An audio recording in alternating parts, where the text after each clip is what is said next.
భర్త, పిల్లలు ఎవరైనా సరే మీ మాట వినకపోతే భోజనంలో ఇవి కలిపి తినిపించండి. ఈ రోజుల్లో అన్నిటికంటే పెద్ద సమస్య ప్రతి ఇంట్లోనూ కూడా ప్రతి ఒక్కరూ కూడా అనుభవిస్తూనే ఉన్నారు.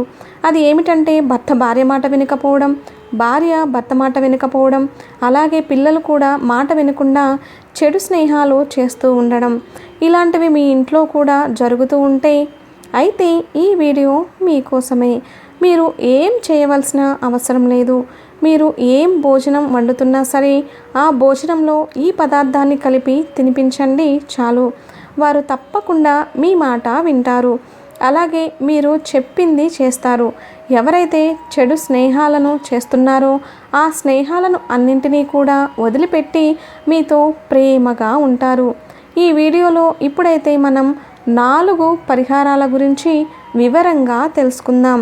అలాగే ఈ వీడియో చూసే ముందు ఓం నమః శివాయ అని ఒక చిన్న కామెంట్ చేయండి. అలాగే ఈ వీడియోని ఎక్కడా స్కిప్ చేయకుండా చివరి వరకు చూడండి. మొదటి పరిహారం ఏమిటంటే మీ భర్త కానీ, మీ పిల్లలు కానీ, మీ భార్య కానీ ఎవరైనా సరే మీ మాట వినడం లేదంటే మీరు ఈ పరిహారం తప్పకుండా చేయండి. ఎవరైనా మద్యపానం సేవిస్తూ మిమ్మల్ని బాగా బాధ పెడుతున్నప్పుడు కూడా మీరు ఈ పరిహారాన్ని చేసుకోవచ్చు. నల్ల నువ్వులను తీసుకోండి. వాటిని తీసుకొని మీ దగ్గరలో ఉన్న శివాలయానికి వెళ్ళండి. మీరు అక్కడికి వెళ్ళేటప్పుడు కొన్ని నియమాలు తప్పనిసరిగా పాటించాలి. మీ ముఖం ఉత్తర దిశగా ఉండే విధంగా చూసుకోవాలి. తర్వాత శివలింగం దగ్గర నిలబడి మీరు ఏదైతే సమర్పించాలని మీ వెంట తీసుకుని వెళ్ళారో అవి ఆవు పాలు కానీ, నెయ్యి కానీ, తేనె కానీ, నీళ్లు కానీ ఏదైతే మీరు తీసుకుని వెళ్తారో వాటిని ముందుగా ఆ పరమేశ్వరుడికి సమర్పించండి. తర్వాత మీరు తీసుకెళ్ళండి. నల్ల నువ్వులతో ఆ పరమశివుడిని తలుచుకుంటూ మీరు ఆ చిటికెడు నల్ల నువ్వులను శివలింగం పైన సమర్పించండి. దాని తర్వాత ఒక చెంబుడు నీటిని ఆ నల్ల నువ్వుల మీద నుంచి శివుని తలుచుకుంటూ మీరు ఆ నీటిని కూడా సమర్పించండి. ఆ నల్ల నువ్వుల నుండి 2 లేదా 3 నల్ల నువ్వులు తీసుకొని ఇలా ప్రార్థించండి. ఈ నల్ల నువ్వులను ఒక ఔషధంలాగా భావించి నేను తీసుకొని వెళ్తున్నాను. మా ఇంట్లో ఎప్పుడూ కూడా సంతోషాలే ఉండాలి. ఎవరైతే ఇంట్లో వారు మీ మాట వినడం లేదో, ఎవరైతే చెడ్డ స్నేహాల వైపు వెళ్తున్నారో వారిని మనసులో గట్టిగా తలుచుకొని సరైన మార్గంలో పెట్టండి అని ఈ విధంగా ఆ పరమేశ్వరుడిని ప్రార్థించుకున్న తర్వాత ఈ 2 నువ్వుల గింజలను తీసుకొని మీరు ఇంటికి వచ్చేయండి. ఇంటికి వచ్చిన తర్వాత మీరు ఏదైతే పదార్థాలను వండుతున్నారో అంటే మీరు టీ చేస్తున్నా, టిఫిన్ చేస్తున్నా, భోజనం వండుతున్నా ఎందులోనైనా సరే మీరు ఆ పరమేశ్వరుడిని తలుచుకుంటూ ఈ 2 నువ్వుల గింజలను అందులో కలిపేయండి. మీరు కలిపిన ఆహారాన్ని ఎవరైతే మీ మాట వినడం లేదో వాళ్లకు దీనిని తినిపించండి. ప్రతి శనివారం కూడా మీరు ఈ పరిహారాన్ని చేసి చూడండి. మీకు నెల రోజుల్లోనే దీని యొక్క ఫలితాలు అనేవి స్వయంగా మీరే చూస్తారు. మీ ఇంట్లో వారు ఎంతగా మారిపోయారో అని. నువ్వుల గింజలను తీసుకొని వచ్చి అలాగే ఆహారంలో వేయవలసిన అవసరం లేదు. వాటిని కొద్దిగా పౌడర్ లాగా తయారు చేసుకొని వాడుకోవచ్చు. మీరు నల్ల నువ్వులతో కనుక ఈ చిన్న పరిహారాన్ని చేసినట్లయితే మీ ఇంట్లో వారందరూ కూడా సుఖ సంతోషాలతో ఉంటారు. ఇక రెండో పరిహారం ఏమిటంటే ఈ పరిహారాన్ని ప్రతి శనివారం నాడు రావి చెట్టు వద్ద తప్పనిసరిగా చేయాలి. ఎందుకంటే మన పితృదేవతలను సంతోషంగా ఉంచడం కోసం మొదటిగా మీరు చేయవలసింది ఏమిటంటే రావి చెట్టు వద్ద ప్రతి శనివారం రోజున సాయంత్రం సమయంలో అంటే ప్రదోష కాలంలో ఒక ఆవాల నూనె దీపాన్ని కానీ, నువ్వుల నూనె దీపాన్ని కానీ వెలిగించాలని. రావి చెట్టుకు కొన్ని ఆవు పాలను కూడా తప్పకుండా పోయాలి. మీరు ఆవు పాలను రావి చెట్టుకు సమర్పించడం వలన శ్రీ మహావిష్ణువు అలాగే లక్ష్మీ అమ్మవారు చాలా సంతోషిస్తారు. అలాగే మీ దగ్గర నివాసం ఏర్పరచుకుంటారు. ఇంకొక చిన్న విషయాన్ని ఎప్పుడూ కూడా మీరు గుర్తుపెట్టుకోండి. మీరు ఎప్పుడు రావి చెట్టు వద్దకు వెళ్ళినా కూడా కొద్దిగా పంచదారను కానీ కొద్దిగా బెల్లం పిండిని కానీ లేదా బెల్లం ముక్కను కానీ ఏదైనా సరే ఏదో ఒకటి రావి చెట్టు వద్ద ఉండే చీమలకు మీరు వెళ్ళిన ప్రతిసారి వీటిని ఆహారంగా పెట్టండి. ఇలా చేస్తే మీ పితృదేవతలు చాలా సంతోషిస్తారు. అంటే మన కుటుంబం అంతా కూడా సంతోషంగా ఉంటుంది. ఎప్పుడూ కూడా ఇంట్లో పెద్ద పెద్ద అనారోగ్య సమస్యలు అనేవి బాధ పెట్టవు. ధనానికి ఎప్పుడూ కూడా ఇబ్బందులు రావు. అలాగే ఎప్పుడూ కూడా ఇంట్లో గొడవలు అనేవి రావు. ప్రతి శనివారం కనుక మీరు పాటించినట్లయితే మీకు మీ కుటుంబానికి అంత శుభమే జరుగుతుంది. ఇక మూడవ పరిహారం ఏమిటంటే ఈ పరిహారాన్ని మనం బియ్యంతో చేయాలి. అవి కూడా విరగలేనివి మంచిగా ఉన్న బియ్యాన్ని మాత్రమే తీసుకోవాలి. అంటే నూకలుగా ఉన్న బియ్యాన్ని పరిహారానికి అస్సలు వాడరాదు. అలాగే చిటికెడు నువ్వులను కూడా తీసుకొని దాంతోపాటుగా 1 స్పూన్ బియ్యం గింజలను తీసుకొని, అంటే బియ్యం తయారయ్యే ముందు ధాన్యం పండుతుంది కదా, ఆ గింజలను మీరు తీసుకోవాలి. అనగా వడ్లను ఈ పరిహారానికి వాడాలి. ఈ మూడింటిని కూడా ఒక చిన్న గిన్నెలో వేయండి.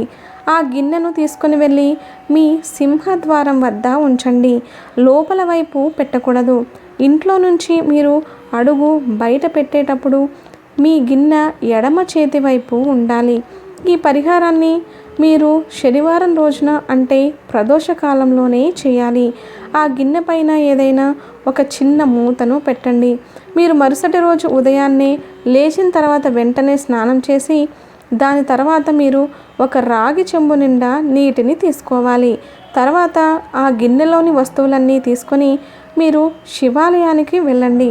మీరు శివాలయానికి వెళ్ళి ఉత్తరం వైపుగా మీ ముఖాన్ని ఉంచి మీరు శివలింగం మధ్య నిలబడాలి. మీ దగ్గర ఉన్న వస్తువులు, అంటే మీరు రాత్రంతా సింహద్వారం పక్కన ఉంచారు కదా, ఆ వస్తువులన్నింటినీ కూడా శివలింగంపై సమర్పించండి. మీరు ఏవైతే ఆ పరమేశ్వరుడికి సమర్పించారో వాటిలో నుంచి 2 బియ్యపు గింజలని, 2 ధాన్యపు గింజలని, 2 నువ్వుల గింజలను తీసుకొని తర్వాత పరమేశ్వరుడిని భక్తితో ఇలా ప్రార్థించండి. మీకు ఏమైనా అప్పులు ఉన్నా, మీ ఆర్థిక పరిస్థితి బాగా లేకపోయినా, మీ మాట ఎవరైనా వినకపోయినా, ఇలా ఏవైనా సమస్యలు ఉంటే ఆ సమస్యలు అన్నింటినీ కూడా శివయ్య ముందు చెప్పుకోండి. మీరు తీసుకున్న 6 గింజలను ఏదైనా ఒక చిన్న వెండి గిన్నెలో పెట్టి మీరు ఇంట్లో ఎక్కడైతే ధనాన్ని దాచుకుంటారో మీరు అక్కడ వీటిని ఉంచండి. అలాగే మీరు దుకాణంలో ధనం వచ్చే ప్రదేశంలో కూడా వీటిని ఉంచుకోవచ్చు. ఇంట్లో ఉంటే ఇప్పుడు కూడా ధన సంపత్తులకు లోటు అనేది రాదు. అలాగే లక్ష్మీదేవి మన ఇంట్లో స్థిర నివాసం ఏర్పరచుకుంటుంది. ఇక 4వ పరిహారం ఏమిటంటే ఈ పరిహారం మీ మనసులోని ఏ కోరికైనా సరే నెరవేర్చడానికి చాలా చాలా ఉపయోగపడే మంచి పరిహారం. ఈ పరిహారాన్ని మీరు శివునికి అత్యంత ఇష్టమైన బిల్వ పత్రాలతో చేయాలి. అవి కూడా పాడైపోయినవి, విరిగిపోయినవి, చిరిగిపోయినవి అస్సలు ఈ పరిహారానికి పనికిరావు. 5 బిల్వపత్ర ఆకులు ఫ్రెష్గా ఉన్నవి తీసుకొని దీంతో పాటుగా మీరు ఒక తెల్లని పుష్పాన్ని కూడా తీసుకోండి. తర్వాత ఒక రాగి చెంబు తీసుకొని దాని నిండా నీళ్లను తీసుకోండి. వీటన్నిటినీ కూడా పరమశివుని వద్దకు తీసుకొని వెళ్ళండి. ఈ పరిహారం చేసేటప్పుడు మీ ముఖాన్ని మాత్రం ఉత్తరం వైపు ఉండే విధంగా మీరు జాగ్రత్త వహించండి. మీ దగ్గర ఉన్న 5 పత్రాలు కూడా ఒక్కొక్కటిగా శివలింగంపై సమర్పించండి. ఆ తర్వాత మీ దగ్గర ఉన్న తెల్లటి పుష్పాన్ని బిల్వపత్రం ఆకుల మీద ఉంచిన తర్వాత రాగి చెంబులోని నీటిని ఆ పువ్వు మీద నుండి శివలింగంపై పడే విధంగా చాలా నెమ్మదిగా ఓం నమః శివాయ అని జపిస్తూ ఉండండి. అభిషేకం తర్వాత మహాశివునికి ఎదురుగా చేతులు జోడించండి. మీ కోరిక ఏదైతే ఉందో ఆ కోరిక ఎప్పటి నుండో నెరవేరడం లేదో ఆ కోరికను మీరు మనసులో చాలా గట్టిగా తలుచుకోండి. మీరు ఏదైతే కోరికను కోరుకున్నారో ఆ కోరికను తీర్చమని ఆ పరమశివుడిని భక్తితో మనస్ఫూర్తిగా వేడుకోండి. ఎవరైతే వారంలో ఒకే ఒకసారి అంటే సోమవారం రోజున ఈ పరిహారం చేస్తారో వారి కోరికను ఆ పరమేశ్వరుడు తప్పకుండా నెరవేరుస్తాడు. అలాగే మీ కుటుంబం సుఖ సంతోషాల్లో చేకూరుతాయని పండితులు చెబుతున్నారు. అందువలన ఆ మహాదేవుడిని భక్తితో మనస్ఫూర్తిగా తలుచుకుంటూ ఈ పరిహారాన్ని చేయండి. మీ మనసులోని ఎంత పెద్ద కోరిక అయినా అతి త్వరగా నెరవేరుతుంది. ఈ పరిహారాలను చేసేటప్పుడు మనసును దీనిపై నిమగ్నం చేసుకోవాలి. చెడు ఆలోచనలు మనసులోకి అస్సలు రానివ్వకూడదు. దీన్ని పూర్తిగా నమ్మే వాళ్ళు మాత్రమే చేయాలి. అప్పుడే మీరు కోరుకున్నటువంటిది ఏదైనా ఆ పరమశివుడు నెరవేరుస్తాడు.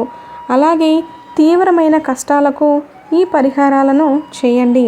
అప్పుల బాధలను కలిగిన వారు ప్రతి శనివారం నువ్వుల నూనెతో లేదా కొబ్బరి నూనెతో ఇంటి గుమ్మం ముందు 2 దీపాలను వెలిగించాలి. ఇలా చేస్తే మీ అప్పులన్నీ త్వరగా తీరిపోతాయి. అనారోగ్య సమస్యలతో బాధపడుతున్నవారు ప్రతి శనివారం నవగ్రహాలను దర్శించి 9 ప్రదక్షిణలు చేసి తర్వాత బ్రాహ్మణులకు నువ్వులను దానం చేయాలి. కటిక పేదరికంలో దారిద్రాన్ని అనుభవిస్తున్నవారు ప్రతి సోమవారం మరియు శుక్రవారం రోజున చీమలకు గుప్పెడు పంచదారను ఆహారంగా వేయండి. తద్వారా మీకు లక్ష్మీదేవి అనుగ్రహం కలుగుతుంది. గ్రహ దోషాలు కలిగిన వారు ప్రతి ఆదివారం నాడు సూర్య భగవానుడిని పూజించాలి. 9 అరటి పండ్లు నైవేద్యంగా సమర్పించాలి. ఇలా 18 వారాలు కనుక చేస్తే మీకు గ్రహ దోషాలు అన్నీ తొలగిపోతాయి. జాతక దోషాలు కలిగిన వారు శనివారం నాడు 11 రూపాయలను పసుపు కొమ్ములను వేసి ముడుపుగా కట్టాలి. తీవ్రమైన శత్రు బాధలు కలిగిన వారు ఆదివారం మరియు శుక్రవారం రోజున దుర్గాదేవిని పూజించి గాజులను సమర్పించాలి.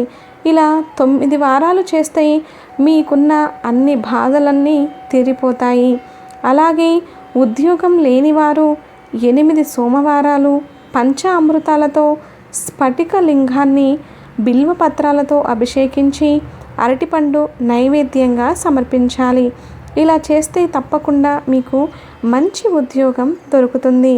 వ్యాపారంలో అభివృద్ధి కొరకు రాగి పాత్రలో పసుపు నీళ్ళను వేసి ఓం శ్రీ ధనలక్ష్మే నమః అని 108 సార్లు చెప్పి వ్యాపారం చేసే స్థలంలో ఉంచాలి. వాస్తు దోషాలు కలిగిన వారు శనివారం రోజున పంచముఖ ఆంజనేయ స్వామిని పూజించి తమలపాకులను సమర్పించాలని. ఇలా 11 వారాలు చేస్తే మీకున్న దోషాలన్నీ తొలగిపోతాయి. ఈ వీడియో కనుక మీకు నచ్చినట్లయితే ప్లీజ్ లైక్ చేసి మీ ఫ్రెండ్స్కి షేర్ చేయండి. అలాగే మా కొత్త వీడియోస్ మీకు వెంటనే చేరాలంటే మా ఛానల్ని సబ్స్క్రైబ్ చేసుకొని పక్కనే ఉన్నటువంటి బెల్ ఐకాన్ని ప్రెస్ చేయడం మాత్రం అస్సలు మర్చిపోవద్దు. ధన్యవాదాలు.